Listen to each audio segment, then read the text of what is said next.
При отглеждането на едно бебе се изразходват средно по около 6000 памперса, което ги превръща в най-голямата екобомба сред битовите ни отпадъци.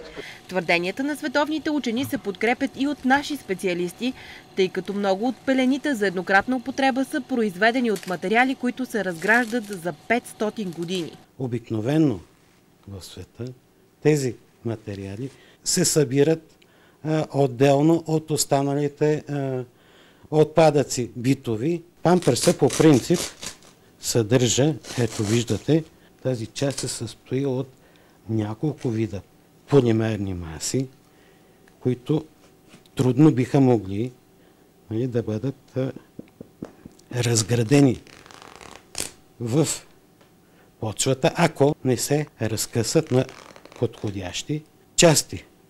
Същото важи и за дамските хигиенни материали. Еколозите твърдят, че вече над 5 милиона тона памперси лежат затрупани сред останалите отпадъци в сметищата. Съдържат, освен трудно разграждащи се материали като пластмаса и полимери, съдържат и човешки отпадъци, които потенциално могат да замърсят от една страна подземните води, от друга, ако се намират в сметището, образуват метан, който е много силен парников газ. Много европейски държави са осъзнали екоопасността и са изградили специални заводи за рециклиране на подобни санитарни отпадъци.